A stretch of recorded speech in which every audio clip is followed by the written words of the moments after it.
ہے وہ یہ ہے کہ میں نے تو یہ کبھی مجھے پتا بھی نہیں تھی کہ یہ پروگرام کیا ہے، اور مجھے اگر پتا ہی نہیں تھی کہ یہ پروگرام کیا، اور اگر مجھے پتا تھی تو اس کا مطلب ہے کہ اسحاق ڈار کو بھی پتا تھی، اس کا مطلب ہے کہ محمد اورنگزیب کو بھی پتا تھی، اور اگر مجھے پتا تھی کہ یہ بسپ کا پروگرام کتنے کا ہوتا ہے۔ ہم لوگ جو فائنانس منسٹری ہوتی ہے وہ بسپ کو ایک انوولپ دے دیتے ہیں کہ آپ کو ہم نے 500 ارب روپے دیے، اب آپ جس طرح خرچ کرنا چاہیں وہ کریں۔ یہ بسپ نے لکھا ہوا بھی ہے اپنے، یہ جو جواب انہوں نے پارلیمنٹ میں دیا ہے۔ جو بس کی منٹس نکالی ہیں فاخر درانی نے اس 2019 کی، اس میں بھی یہ بات نے یہ جھوٹ بولا کہ مفتاح کا کانفلکٹ آف انٹرسٹ ہے۔ تو اگر مفتاح کو یہ پتا تھی 2022-23 کا پروگرام اور 20 ارب روپیہ کرنا غلط تھا، تو پھر اسحاق ڈار کو بھی تو پتا تھی نا 2023-24 کا پروگرام، اس نے کیوں 20 سے 35 کر دیا؟ اگر میں نے 15 بڑھائے تو اس نے بھی 15 ارب بڑھائے، اس نے کیوں بڑھائے؟ اور پھر 35 سے اگلے سال 42 کیوں کیا اس نے؟ اس کے اندر 7 ارب روپے اور کیوں بڑھایا؟ اس کے بعد محمد اورنگزیب نے 42 کو 53 کیوں کر دیا؟ اس کے اوپر 11 ارب روپے اور کیوں بڑھائے؟ بات درست یہ ہے کہ نہ محمد اورنگزیب کو پتا تھی، نہ اسحاق ڈار کو پتا تھی، ورنہ آپ اسحاق ڈار کو تو جانتے ہیں کتنا وینڈکٹیو آدمی ہے، اس کو پتا ہوتی تو وہ چلنے دیتا پروگرام۔ نہ اسحاق ڈار کو پتا تھی، نہ مفتاح اسماعیل کو پتا تھی۔ یہ تو بس کا مسئلہ ہے، اور بس کا یہ معاملہ کب سے ہوا ہے؟ 2019 دسمبر میں۔ 2019 دسمبر میں میں کدھر تھا؟ میں جیل میں تھا، ادیالہ کے اندر تھا، جب یہ بورڈ کی میٹنگ بس کی ہوئی ہے، جب انہوں نے یہ پروگرام کیا ہے اور انہوں نے WFP کو اس کا چارج دیا، اور بس نے یہ پروگرام کیا کہ پہلے سال ہم ایک ڈسٹرکٹ میں کریں گے۔ یہ بورڈ میٹنگ میں لکھا ہوا ہے، پہلے سال ایک ڈسٹرکٹ میں کریں گے، اگلے سال اس کو 10-12 ڈسٹرکٹ میں لے کے جائیں گے، اور اس کے اگلے سال اگر یہ پروگرام میں افادیت ہوئی تو ہم اس کو آدھے سے زیادہ پاکستان میں رول آؤٹ کر دیں گے، اور اس کے بعد بقایا پاکستان میں رول آؤٹ کریں گے۔ یہ سب لکھا ہوا ہے، اور اس کے مطابق ہوا یہ۔ تو تبھی وہ 5 سے 20 میرے سال میں ہوئے، اس کے بعد 20 سے 35 جو ہے وہ ڈار صاحب کے صاحب میں ہوئے۔ مگر نہ ڈار کو پتا تھی، نہ مجھے پتا ہے، نہ محمد اورنگزیب کو پتا ہے، کیونکہ جیسے ابھی مطلب اگر ساہیوال سے ننکانہ صاحب کو روڈ بنتا ہے حکومت پاکستان کا، اور ظاہر ہے کہ وہیں پنجاب میں ہی روڈ بنتے ہیں حکومت پاکستان کے، تو اس لیے وہی مثال دے رہا ہوں کہ اگر ساہیوال سے ننکانہ صاحب کو روڈ بنتا ہے تو کیا فائنانس منسٹر کو تھوڑی پتا ہوتا ہے؟ وہ تو پلاننگ کو پیسے دیے ہوتے ہیں، پلاننگ ڈیسائیڈ کرتا ہے۔ اس طرح جو پاور وزارت ہے وہ کتنے پیسے میں کون سا ٹرانسفارمر لگاتی ہے، کہاں پہ کس ڈسکو کو کتنے پیسے دیتی ہے، وہ ہمیں تھوڑی پتا ہوتا ہے۔ فائنانس منسٹر نے ایک نمبر دیا ہوتا ہے کہ ہم آپ کو اس سال 900 ارب روپیہ سبسڈی میں دیں گے، اس سبسڈی کو آپ کدھر کدھر ڈال رہے ہو وہ تو ان کو پتا ہوتا ہے۔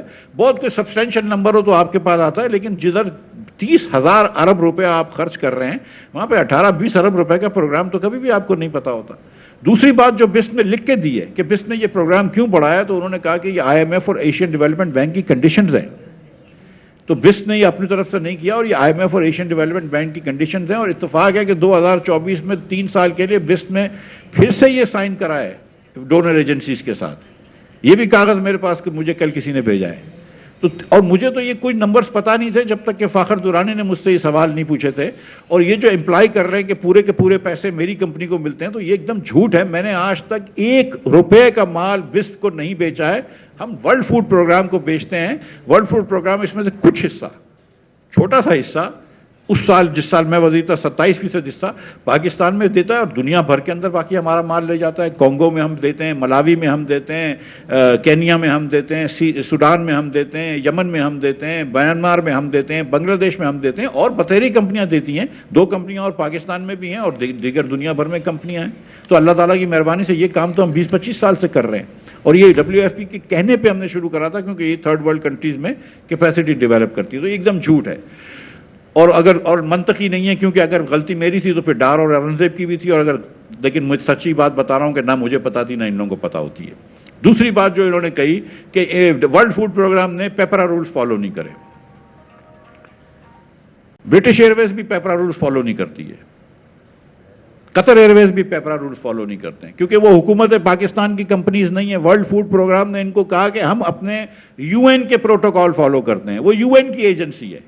تو اب یہ کنسپریسی یہ ہے کہ ورلڈ فوڈ پروگرام مجھ سے ملا ہوا ہے، IMF اور ایشین ڈیولپمنٹ بینک اور ورلڈ بینک مجھ سے ملے ہوئے ہیں، کیونکہ انہوں نے بس پہ یہ کام کروایا ہے، ورلڈ WTO کے پروگرام کو یہ دیا اور اس نے مجھے دیا ہے۔ مطلب کوئی خدا خوفی بھی کوئی چیز ہوتی ہے۔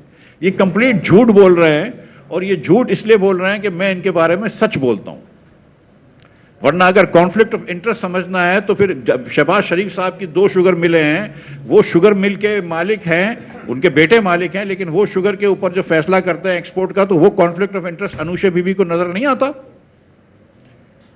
جب اسحاق ڈار صاحب شوگر ایڈوائزری کمیٹی کے چیئرمین بنتے ہیں as foreign minister of Pakistan, کبھی پاکستان کی تاریخ میں فارن منسٹر شوگر ایڈوائزری کا چیئرمین نہیں بنا ہے، یا انڈسٹریز منسٹر بنتا ہے، اگر اس کا کوئی مسئلہ ہو تو کامرس منسٹر بنتا ہے، پہلی مرتبہ فارن منسٹر صاحب جو ہیں وہ چیئرمین بنے۔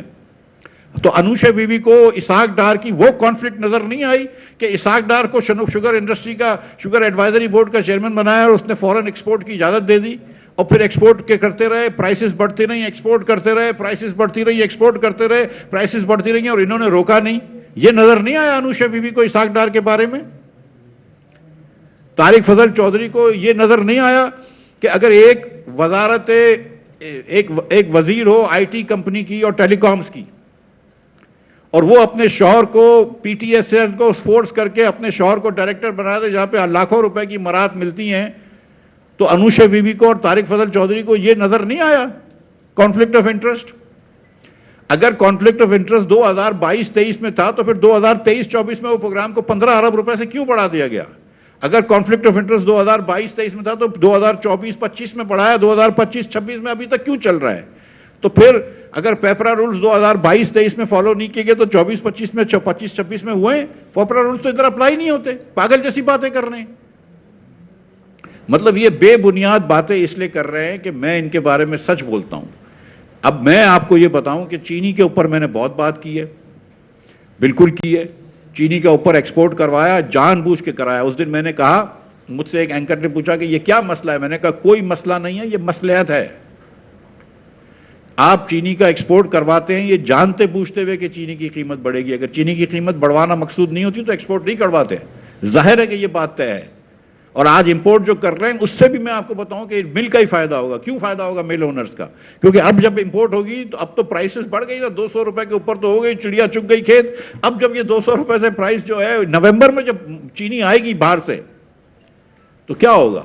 چینی کی قیمت کم ہوگی نا، ایک مہینے کے لیے چینی کی قیمت کم ہوگی، اس کے ساتھ ساتھ گنے کی قیمت کم ہو جائے گی۔ وہ جو سارے سال کا گنا خریدیں گے اس کی قیمت کم ہو جائے گی نومبر میں، کیونکہ نومبر میں یہ کرشنگ شروع کرتے ہیں۔ آپ سوچیں کہ جس مہینے کرشنگ شروع کر رہے ہو اس مہینے کیوں چینی منگوا رہے ہو؟ اس سے پہلے تمہیں سمجھ نہیں آئی؟ جولائی میں تم کو سمجھ نہیں آئی تھی، جون میں تم کو سمجھ نہیں آئی تھی کہ چینی امپورٹ کرنی ہے، مئی میں تم کو سمجھ نہیں آئی تھی کہ امپورٹ کرنی ہے؟